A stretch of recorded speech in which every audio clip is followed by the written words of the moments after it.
দেশ এবং দেশের বাইরে থেকে যারা দেখছেন সবাইকে অভিনন্দন, শুভেচ্ছা। দর্শক, ৫,০০০ বৎসর আগে থেকে ৫,০০০ বৎসর ধরে কিন্তু এরকম গাইবান্ধার গোবিন্দগঞ্জের যে রাজা বিরাট এলাকা, সেই রাজা বিরাট এলাকায় কিন্তু এরকম একটি মেলা হয়। আমরা জেনেছি, আমরাও কিন্তু দেখেছি, প্রতি বছর কিন্তু আমরা দেখেছি বিভিন্ন দূর দূরান্ত থেকে, দেশ বিদেশ থেকে কিন্তু এই মেলায় কিন্তু মানুষ আসে। এবং বিশেষ করে যারা হিন্দু সম্প্রদায়ের মানুষ, তারা কিন্তু এই মেলায় আসে। এবং এখানে আসার যে একটা উদ্দেশ্য, সেটি হলো যে নতুন মাটির পাতিলে তারা কিন্তু এরকম ভাত রান্না করে, অর্থাৎ এক সিদ্ধ ভাত রান্না করে, এবং তার সঙ্গে কিন্তু এরকম আলু সিদ্ধ এবং কল্লা সিদ্ধ করে, এবং তারপর খেয়ে সেই পাতিলটি তারা কিন্তু আসলে ভেঙে ফেলে। তো আমরা যতটুকু জেনেছি যে তাদের এই উদ্দেশ্যটা হলো তাদের বাবা মা এবং আত্মীয় স্বজন যারা আসলে এরকম পরলোক গমন করেছেন, তাদের যেন আত্মার শান্তি হয়, এই উদ্দেশ্য নিয়েই কিন্তু তারা এখানে আসেন। তো আমি একটু দেখাবো সেই চিত্রটা, যদি আমি একটু দেখাই। এই যে এখানে কিন্তু একটি বট গাছ দেখছেন আপনারা, এই গাছটিকে কেন্দ্র করেই কিন্তু আসলে প্রতি বৎসরের, আমরা যতটুকু জেনেছি যে প্রতি বৎসরের এরকম পুরো বৈশাখ মাস জুড়ে এরকম রোববার, প্রতি বৈশাখ মাস জুড়ে এরকম রোববার করে কিন্তু দেশ বিদেশ থেকে হাজারো যারা হিন্দু সম্প্রদায়ের মানুষ, তারা কিন্তু এখানে আসে। আমরা একটু কথা বলার চেষ্টা করি যারা এই মেলা কর্তৃপক্ষ, যারা এই আয়োজক, যারা প্রতি বছর এটি আয়োজন করে, এটি কেমন সাড়া পাচ্ছেন, কোথায় কোথায় থেকে মানুষ আসে এখানে? বিভিন্ন ডিস্ট্রিক্ট থেকে আসে। এই মেলাটি কতদিন থেকে হচ্ছে? হাজার বছরের ধরে, হাজারো বছর ধরে। তবে এই যে নওগাঁ ডিস্ট্রিক্ট থেকে বেশি আসতেছে লোকজন, শেরপুর ডিস্ট্রিক্ট, বগুড়া, তারপরে এইদিকে রংপুর, নীলফামারী, তারপরে গাইবান্ধা, মোনারপাড়া, এই এলাকার থেকে লোক বেশি আসতেছে। ওই সেই ভরতখালী পর্যন্ত থেকে। এটা কি পুরো কি এরকম বৈশাখ মাস জুড়েই হয়? পুরা বৈশাখ মাস ধরে এই রবিবার করে মেলা হয়। তাছাড়া বাৎসরিক অনুষ্ঠান হয়। এই রাধা গোবিন্দের অনুষ্ঠান বাৎসরিকভাবে প্রতি মাসে মাসে হয়। যেমন রাধা গোবিন্দের হলো তোমার জন্মাষ্টমী হয়, শ্রীকৃষ্ণের রাধার অষ্টমী হয়, এবং ওই যে রাজযাত্রা হয়, তারপরে ঝুলন যাত্রা হয়। কৃষ্ণের যত অনুষ্ঠান আছে সব অনুষ্ঠানগুলি এটি প্রতিপালন করতে হবে আমাদের। আমরা ওই কারণে এগুলো প্রতিপালন করি। তো এখানে হাজার হাজার ভক্তবৃন্দ আসেন। বিভিন্ন প্রতিটা দিন ভক্তবৃন্দ আসতেছে 2 গাড়ি 3 গাড়ি 4 গাড়ি করে, মানে বাস আসতেছে।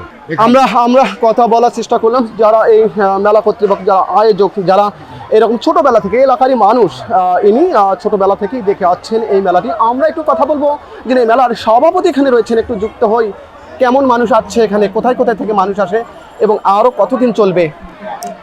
এখানে মানুষ আসে মূলত সারা বাংলাদেশ থেকে, বাংলাদেশের প্রত্যেকটা জায়গা থেকে মানুষ আসে। এই অনুষ্ঠানটা শুরু হয়েছে দাপর যুগে। এখানে পঞ্চপাণ্ডবের অজ্ঞাত বনবাস, এই বনবাসের প্রথম দিন এসে ওনারা ভবিষ্যৎ অন্ন রান্না করে খেয়েছিলেন। সেই থেকে এই ভবিষ্যৎ অন্ন প্রচলন শুরু হয়। সেই দাপর থেকে মেলা এটা চলে আসতেছে। এটা আমার দাদা, তার দাদা, অনেক পুরনো কাহিনী। তো আমরা আসলে কথা বললাম এই মেলা আয়োজকের যিনি সভাপতি এখানে রয়েছেন, একজন দর্শনার্থী এখানে এসেছেন। এই যে দাদা, কোথা থেকে এসেছেন? আমি এসেছি পলাশবাড়ি থেকে। প্রতি বছরই আসা হয় এই রাজা বিরাটের এই মন্দিরে। আসলে সত্যি কথা কি, এটা আমাদের মহাভারতের একটা ইতিহাস থেকে, আমাদের এখানে যে 12 বছরের যে একটা অজ্ঞাতবাস ছিল পঞ্চপাণ্ডবদের, তাদের শেষ পর্বের দিকেই তাদের 1 বছরের অজ্ঞাতবাস ছিলেন এখানে। আর সেখান থেকেই হবিষণ্য, যেটা এক সিদ্ধ, সেটা এখানে রান্না করে সনাতনীরা এটা পূজা অর্চনা করে এটা করে। আসলে কেন এই যে আলু সিদ্ধ, কল্লা সিদ্ধ, এক সিদ্ধ ভাত, এটি আসলে কেন খাওয়া হয়? আপনি কি ইতিহাস জানেন এটি থেকে? হ্যাঁ, আমরা এই মহাভারত থেকে এটা জেনেছি যে এই যে পঞ্চপাণ্ডবরা এখানে অজ্ঞাতবাসী ছিল, ছদ্মবেশী ছিলেন, তারা এখানে হচ্ছে নিরামিষ, যেটা এক সিদ্ধ করে রান্না করে সেবা করতেন। ঠিক ওই আদলে আমরাও সনাতনীরা ঠিক উপবাস থেকে এসে এখানে এক সিদ্ধ রান্না করে, করলা আলু এক সিদ্ধ রান্না করে আমরা এখানে উপবাসটা পূজা অর্চনা করার পর আমরা ভাঙি আর কি। দর্শনার্থীরা যেটি বলছেন, এই যে একটু দেখাবো, যদি আপনাদেরকে একটু চিত্রে আমি দেখানোর চেষ্টা করি। এই মাটির পাতিলে কিন্তু এরকম ভাত রান্না করা হয়েছে, এক সিদ্ধ ভাত, সাথে কিন্তু এরকম আলু সিদ্ধ করা হয়েছে এবং করলা সিদ্ধ করা হয়েছে।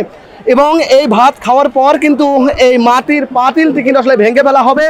এবং আমরা কিন্তু তাদের সঙ্গে কথা বলেছি, আমরা ইতিহাসে যেমনটি জেনেছি যে তাদের যে বাবা মা যাদের মারা গিয়েছে, আত্মীয় স্বজন যাদের মারা গিয়েছে, তারা বিশ্বাস করেন যে এইভাবে অন্ন খাইলে তাদের যারা মারা গিয়েছে তাদের আত্মার শান্তি পাবে, এমনটাই কিন্তু আমরা জেনেছি। এই যে কাকি কোথায় থেকে এসেছেন? বগরানি বাবা। কোথায় থেকে? বগরানি। বগরানি থেকে। প্রতিবারই আসা হয় নাকি? না বাবা, আজকে প্রথম। আচ্ছা আচ্ছা, কেন এসেছেন বলেন তো? এই ভক্ত সেবার জন্য, দেখার জন্য, কোনোদিন ভক্তবিন্দু দেখার জন্য। তো দর্শক, আপনাদেরকে জানিয়ে রাখি, এরকম প্রতি বৎসরের কিন্তু এরকম যে বৈশাখ মাস, সেই বৈশাখ মাসের কিন্তু এরকম প্রতি রোববার এই মেলাটি অনুষ্ঠিত হয়। বিশ্বের অন্য অন্য দেশ থেকেও কিন্তু এই মেলাটিতে কিন্তু যারা হিন্দু সম্প্রদায়ের মানুষ তারা কিন্তু এখানে আসে। তো এই ছিল আমার কাছে গাইবান্ধার রাজাবিরাট এলাকা থেকে সবশেষ তত্ত্ব। রবিউল ইসলাম, সময়ের কণ্ঠস্বর, গাইবান্ধা।